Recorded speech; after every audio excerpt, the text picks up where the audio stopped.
Hello, we are the Justified Ancients of Ashai. I am Jonik Caliph. And I'm Era Tarek.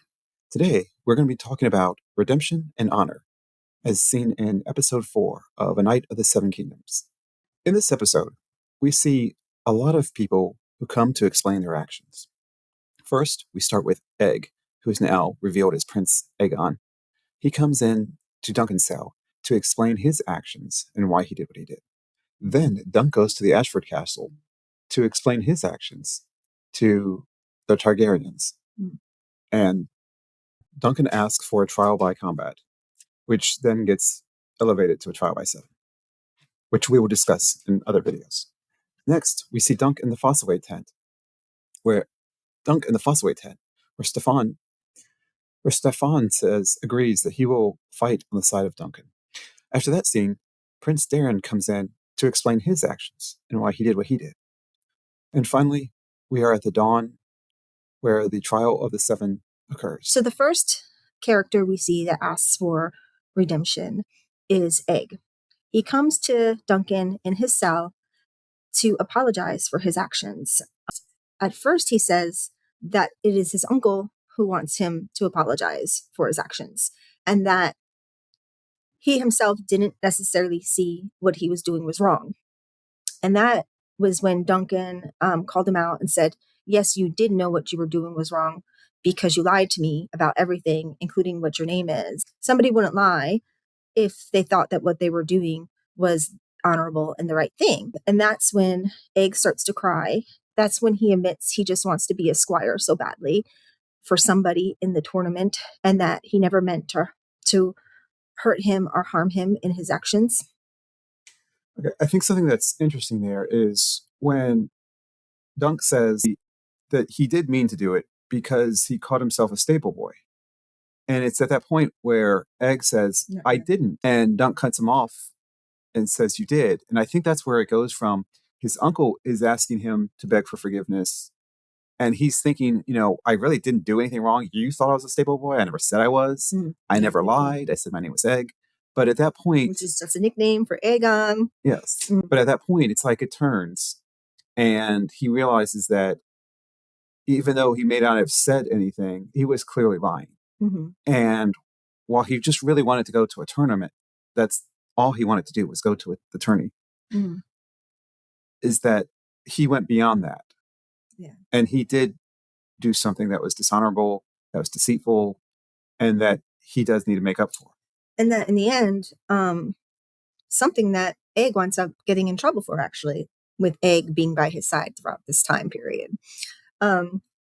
So he didn't have any regard for how Duncan might be perceived having a missing prince by his side. He didn't have the foresight to understand that his actions could hurt somebody, and he was only looking at what he wanted to do and what would be a benefit to him.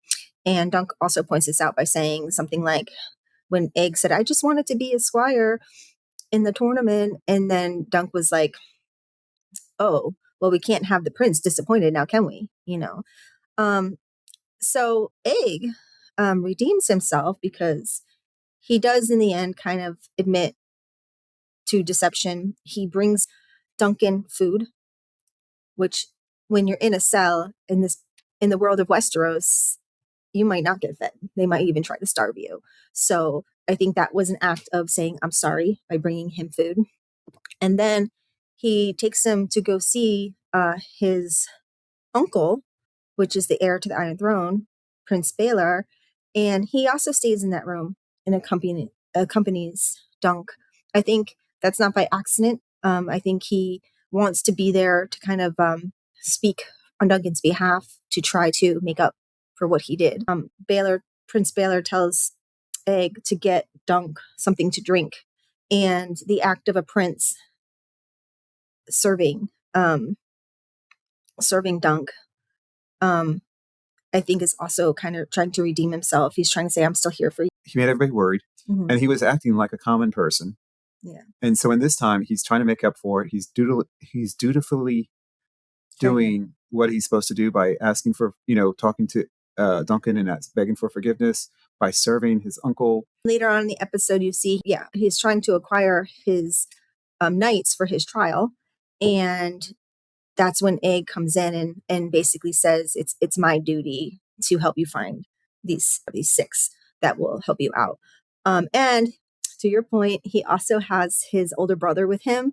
So it's showing he's no longer sneaking about. He's being dutiful. He's letting somebody know where he is, even though their father doesn't know that he's out of the castle. He didn't go by himself. He brought another individual with him, which is Darren. Darren seeks redemption. He explains his actions. He never intended for this to happen. He didn't want to falsely accuse somebody, but he had to say something, right? But he makes it very clear that he knows he was wrong.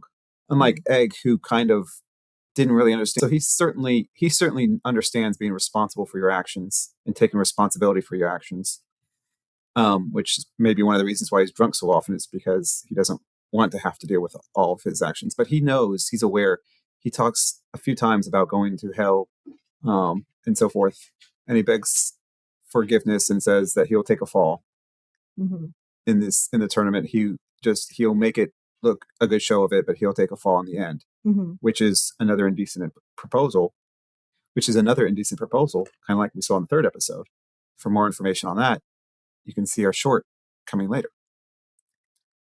Yeah, I think even though it is an indecent proposal, that's in our eyes, or in Dunk's point of view. From Prince Darren's point of view, this is his way of apologizing by throwing the tournament, by offering to just fall to let Duncan have one less person that needs to be defeated. So I think another reason why he's offering to do that is because he does have these dreams about a great dragon dying in the presence of Duncan. And I think he's offering Duncan, please don't be too rough on me. Let's just pretend to hit me and I will just fall down. Because, and I think it has to do with he is afraid that Duncan is going to kill somebody. And for more information about the dragon dreams, you can see my short. I want to bring out another point here. So there's three things. They explain actions, why they did what they did. They basically admit that they were wrong. And then they take action to get redemption. We saw that in Egg, and here we see it in Darien. Explain why he was wrong, and he takes action by saying, I will take the fall. We haven't discussed Duncan's redemption yet. I think that he knows he's in a world of trouble. He knows his life might be on the line. First, he struck a prince, and yes, he was doing it in defense of Tanzel, who he saw as innocent, just putting on a play. And for that, she was attacked and her fingers were broken by a prince. But when Dunk stepped in, he's now realizing that maybe there was a way to handle that where he actually didn't hit him. Maybe he could have just put himself in the way of Tanzel or something like that. And also, he kind of has to apologize for having Egg by his side, because he didn't steal Egg, but the accusation is there. So I found it most interesting. One way he's doing this is he's now showing some deference to the Targaryens. When he met them in episode 2, he just kind of barges in. He invites himself there. He just is listening in on their conversation. They're even like, why are you spying on us? Like, what's wrong with you? And he just comes in and he starts asking for stuff, and there is no bow. There is no recognition that they are his superiors in any way, shape, or form. When he comes into contact with Baelor this time, though, the first thing he does is fall to his knees. And I think he's trying to show that he understands that there's an order and that maybe he has stepped out of line through that small action. He explains why he did what he did. He basically asks for forgiveness for that. And then he takes responsibility by his actions by requesting the trial. But we'll get a little bit more into that in the next video, discussing the trial by Stefan. So let's talk about the Fossilites and their redemption arc. Yes. We first see Stefan beating up on Raymond, being very harsh. He's also was very rude to Duncan when he first met him. When Stefan hears that Duncan is in need of knights to fight by his side, he offers his aid, which is really seemed out of character and super nice to do. But, he claims it's because he just, of what the Targaryens did, like it's more like vengeance for him. So he is not asking, well, in a way, you think he's trying to redeem himself by offering to help Duncan. Yeah, it's almost like you can see this setup here because he doesn't really take responsibility for his actions of downplaying his cousin, of being mean to his cousin, or being mean to Dunk. He takes no responsibility for that. He doesn't admit it. He doesn't say why he did it.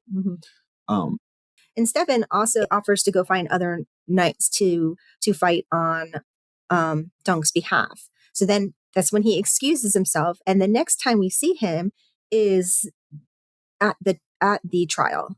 He shows up at the trial, and that's when we find out that, as the hunch was, that something was out of place. He wasn't really apologizing for his actions. We find out that he rides up and says, "Oh, I'm going to fight on the side of Aerion." And he also did not even try to find any knights to help Duncan. And the third thing, he was trying to hurt Duncan, because by offering to be a knight for him and to get other knights, that made Duncan thinking that more people were going to show up for him. That was done purposeful in exchange for getting a lordship by the Targaryens. Raymond Fossaway is so disgusted by it, and he's supposed to be the squire for Stefan, but he refuses. He tells, "No, you go help yourself. I don't want anything to do with it." And then Raymond offers to, if somebody would knight him, that he would take Stefan's place. And this is where the redemption for the Fossaways comes in. One Fossaway harmed him, harmed Duncan. Raymond is stepping up to take his place in a way to apologize for the actions of his family. Another knight that has arrived on Duncan's behalf is Robin Reisling. I like this Robin Reisling guy with the one eye. When we first see him, Egg says, "You're the Mad Knight. Like, you're crazy." Mad meaning crazy. And obviously he has a reputation for carrying on even when he loses an eye. In response, Robin says, "We serve the warrior," which is one of their gods. "We serve the warrior. When it is madness bid, it is madness delivered." And I like this. It's kind of like the chaos guy, kind of like the Jeff Goldblum in Jurassic Park, that he sees chaos as part of their God's plans. He seems to be a very holy person, even if it's not the way most people are traditionally holy. Yes, he makes the comment that when when the crown goes against the gods, he goes against the crown. And so his redemption, yeah, I agree. It's not a personal redemption, but he's offering his services, I believe, because the knights are anointed by the gods. And so is the royalty, right? They're anointed by the gods to rule. So by Prince Aerion behaving the way he is, it's an affront to the gods, because they sanctioned him to have his role, and he behaves this way.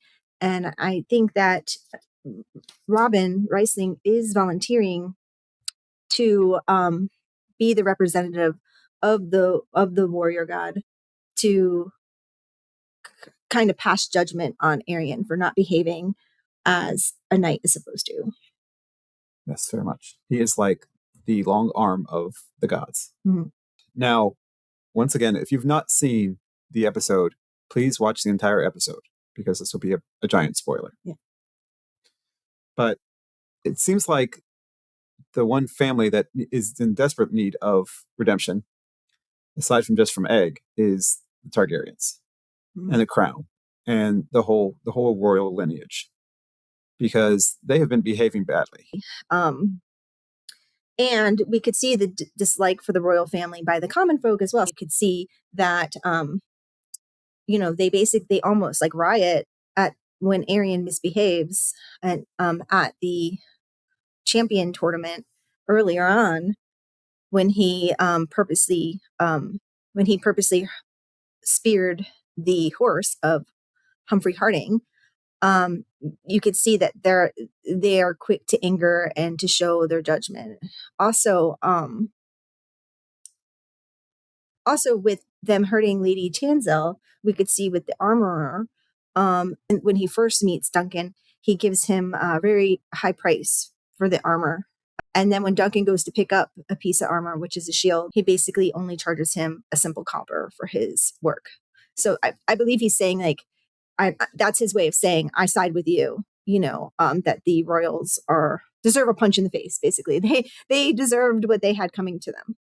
So, about Baelor specifically, earlier in the episode, when Dunk was explaining his actions, he says, I was defending the innocent. Wouldn't you do the same? Baelor is saying, I would have struck him. This is true. I definitely would have struck him, but I'm the heir to the throne and I'm a prince, so I am allowed to strike him. Whereas you were wrong because you guys should have come to me, and being the heir, I'm the one who passes the judgment. I'm the one who gives out the sentencing. By you hitting him and claiming that he's wrong in front of everybody like that, that was you acting like me, and you are not me. Duncan, he says somewhere in this episode about having the trial, he said, maybe this is the God's way of punishing me for not knowing my place. So at the very end, we see that Baelor does, in fact, bring redemption, or take action to bring redemption to the Targaryen family. Maybe he's doing this for Duncan, maybe he's doing this for the common people, or maybe he's doing this for the realm. Yeah, I think he's doing it just like he was berating Dunk for acting at a place. I think he stepped up to volunteer to go against Aerion and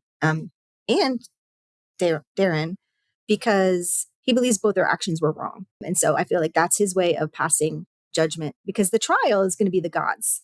The gods are going to decide that is the premise of a trial by combat, is that the gods step in and decide who was right or wrong. But by Baelor taking the fighting for Duncan, that is his way of saying, this is where my judgment would lie. For more insight into the episode 4, including the trial by 7, watch our next video. And for further insights and thoughts, watch all of our shorts and long videos on our channels. We are the Justified Ancients of Ashai. Thanks for watching. Like and subscribe.